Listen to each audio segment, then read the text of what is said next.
नमस्कार, capital TV का खास शो राहुल का अग्निपथ देख रहे हैं आप। मैं हूं आपके साथ पूजा।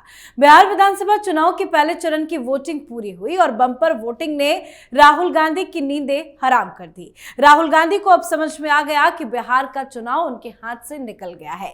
बिहार में कांग्रेस के लिए अब कुछ भी नहीं बचा है और इसीलिए राहुल बार बार वोट चोरी का मुद्दा उठा रहे हैं। राहुल गांधी का आरोप है कि बिहार में वोटों की चोरी हो रही है। राहुल गांधी ने फिर से वोट चोरी को लेकर भारतीय जनता पार्टी पर हमला बोला है। उन्होंने कहा है कि वोट चोरी के सारे प्रूफ वो युवाओं और जेन जी के सामने रखेंगे, युवाओं को वोट चोरी की असलियत दिखाएंगे। राहुल गांधी ने यह भी कहा कि हमारे पास ढेर सारा मटेरियल है, हम स्पष्ट दिखाएंगे कि बीजेपी चुनाव चोरी में माहिर है।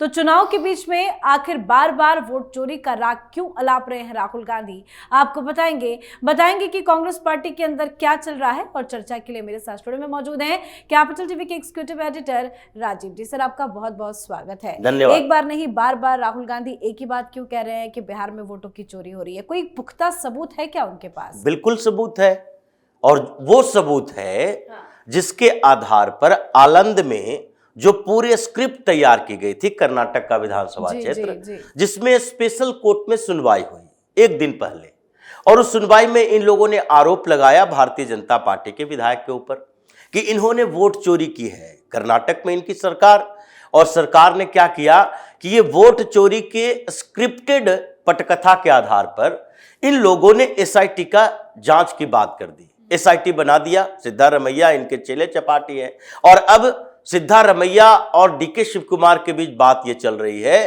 कि सिद्धारमैया ने तो एसआईटी बना दिया, अब डिप्टी सीएम है, क्या करेंगे? 15 तारीख को यहां दिल्ली में जवाब भी देना है कि भाई मुख्यमंत्री कौन होगा। तो डीके शिव कुमार ने कहा कि जिन जिन लोगों ने वोट चोरी में भूमिका कांग्रेस में निभाई, जो के रजन्ना ने बोला था कि नहीं ये अगर गलती है तो कांग्रेस के नेताओं की गलती है, वो क्या कान में तेल डालकर बैठा हुआ था? जो इतने बड़े फर्जीवाड़े की बात हो रही है और हमारे पोलिंग एजेंट, हमारे बूथ लेवल एजेंट, हमारे कांग्रेस के नेता ये पता ही नहीं कर पाए कि ये फर्जी वोट ऐड करवाए जा रहे हैं।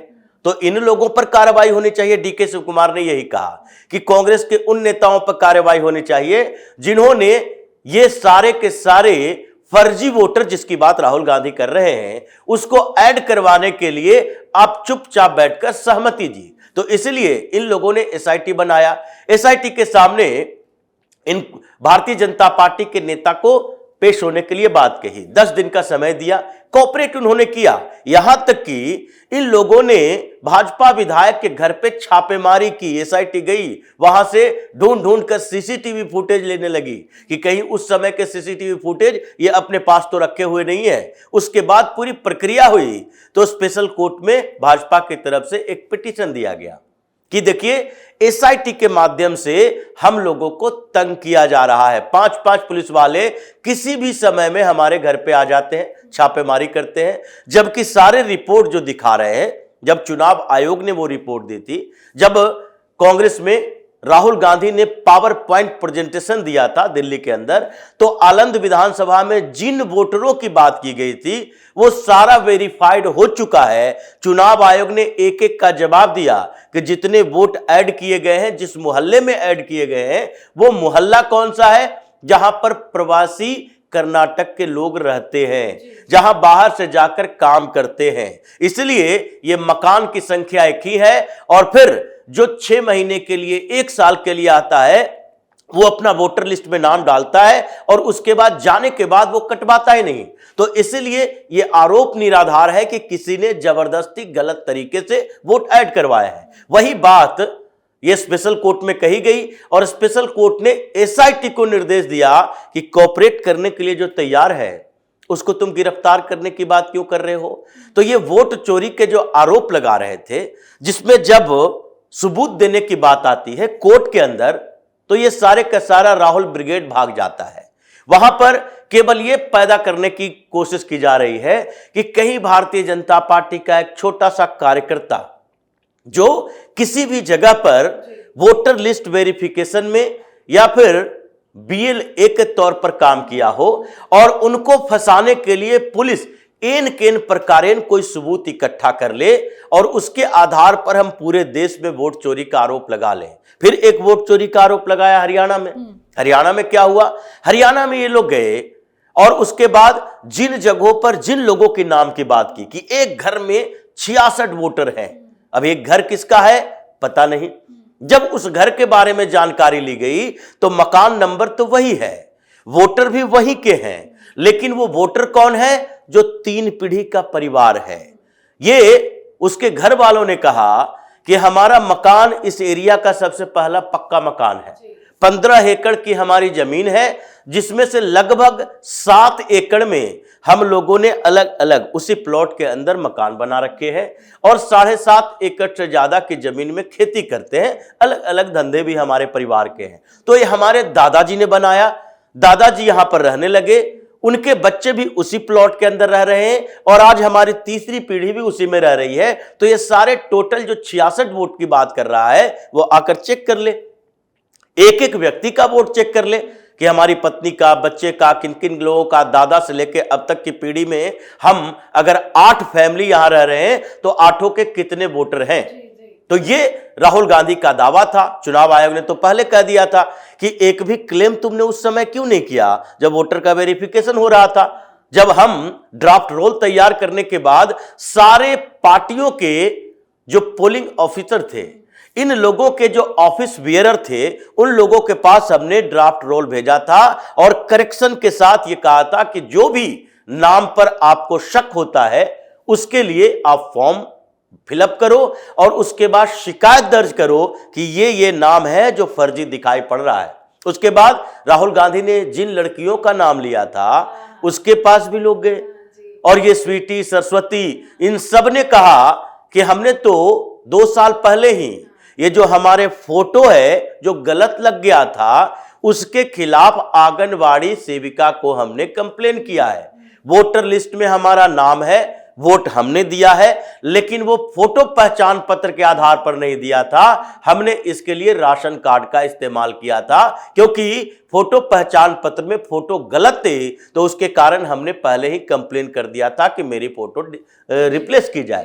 तो ये तो इनके वोटर लिस्ट में वोट चोरी का दावा का सच्चाई है। अब वही मामला है कि हरियाणा सरकार ये सोच रही है कि ये जो हरियाणा के अंदर इन लोगों के खिलाफ जो शिकायत की गई है, तो पहले तो जिन 66 वोट की बात जिस फैमिली के लिए कहा जा रहा है उससे जब बात की गई है तो वो कह रहा है कि भाई हम तो ऑप्शन ढूंढ रहे हैं क्योंकि हमारे परिवार, हमारे घर, हमारे लोगों को राहुल गांधी ने दिल्ली के प्रेस कॉन्फ्रेंस में बदनाम करने की कोशिश की कि ये सब फर्जी वोटर है। फर्जी वोटर है मतलब ये नागरिक भी यहां का होगा कि नहीं पता नहीं। तो उसके बाद उन लड़कियों की बात भी है जो कि पिछली बार एक लड़की ने कहा था कि हमारे प्राइवेसी का मामला है। जब चुनाव आयोग ने उठाया ये मामला कि राहुल गांधी किसी लड़की का फोटो दिखाते हैं पूरे हिंदुस्तान के लिए मीडिया के सामने, वो उसके प्राइवेसी को भंग करने वाली बात है। तो ये हरियाणा के अंदर जो स्थितियां चल रही है उसमें लगता है कि फिर 10-15 मुकदमे ये वोट चोरी वाले मुद्दे पर राहुल गांधी को होना है। इसलिए ये बिहार की बात कर रहा है कि बिहार में तो स्थितियां बदल गई। इन लोगों को लगने लगा कि अब बिहार का चुनाव हमारे हाथों से चला गया, अब चुनाव ही फिसल गया तो कोई तो सम्मानजनक तरीका चाहिए जो लोगों को बता सके कि हम हारे कैसे हैं। लेकिन सर वो जनजी को क्यों उकसा रहे हैं? बार बार कह रहे हैं कि जनजी को ये बातें जाननी चाहिए, हमारे पास बहुत सारे मटेरियल है, हम जनजी को देंगे। बार बार युवाओं को इस तरह से भड़का क्यों रहे हैं राहुल गांधी? देखिए, जनजी और राहुल गांधी ये दोनों में कितना अंतर है। राहुल गांधी को आजकल एक नया नाम मिला और वो है बाल बुद्धि, बालक बुद्धि। अब बालक बुद्धि वाला व्यक्ति अपने आप को प्रौढ़ राजनेता बताना चाहता है और उसके लिए कहता है कि हमने बड़ा रिसर्च किया और उनके रिसर्च में जितने लूप होल्स होते हैं वो 1 घंटे के अंदर जब ये प्रेस कॉन्फ्रेंस करते हैं तो सामने आ जाता है। जैसे अभी हरियाणा वाले मामले में सारी जानकारी मिल गई, दावे फॉल्स हो गए, गलत हो गए, फर्जी हो गए कि आपने जितना रिसर्च किया वो 2 घंटे के अंदर एक व्यक्ति इपिक नंबर और उस जगह पर जाकर दिखा सकता है कि कैसे आपने फर्जी दावे किए। हरियाणा में, महाराष्ट्र में, कर्नाटक में। ये 3 जगहों पर इन्होंने जो रिसर्च किए वो सामने में दिखाई पड़ रहा है, जिसके फर्जी दावे खत्म हो चुके हैं। अब ये जेन जी की बात कर रहे हैं, उन लोगों को जो अभी अपरिपक्व मानसिकता वाले लोग हैं, जिनको कहीं भी मोड़ा जा सकता है। अब उनके दिमाग में पॉलिटिक्स के प्रति इतनी मैच्योरिटी नहीं रहती। उनको दिखता है और जो दिखाया जाता है, उन दोनों के बीच इतना अंतर होता। कोई क्या एक बॉलीवुड का सेलिब्रिटी वो एडवर्टीजमेंट करने के लिए आता और उस प्रोडक्ट की भूमिका ऐसे बताता कि इन लोगों के दिमाग में वो घर कर जाता।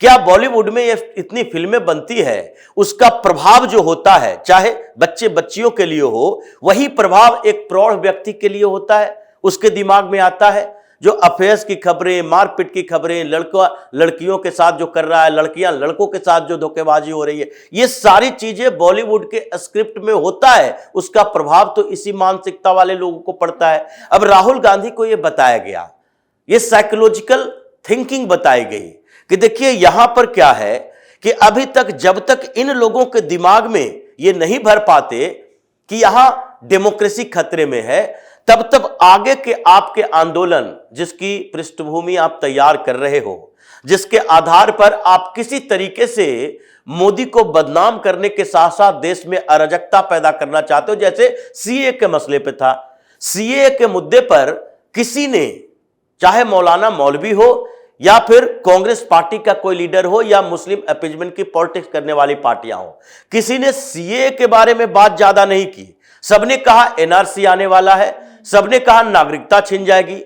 वक्फ बोर्ड के मुद्दे पर सबने कहा मस्जिदें छिन जाएगी, तुम्हारे दरगाह छिन जाएंगे, मदरसे छिन जाएंगे, कब्रिस्तान छिन जाएंगे।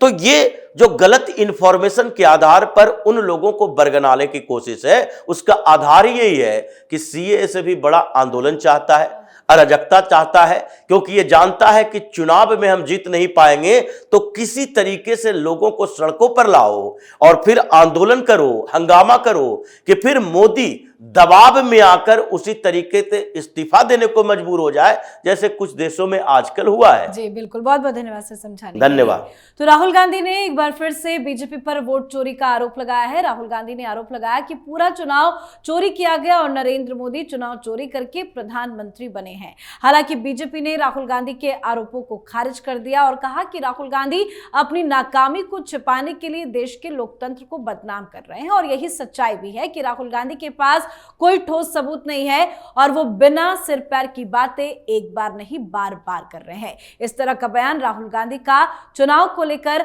हार का डर सरेंडर ही बता रहा है। तो आप भी अपनी राय कमेंट करके लिखिएगा। देखते रहिए कैपिटल टीवी। नमस्कार।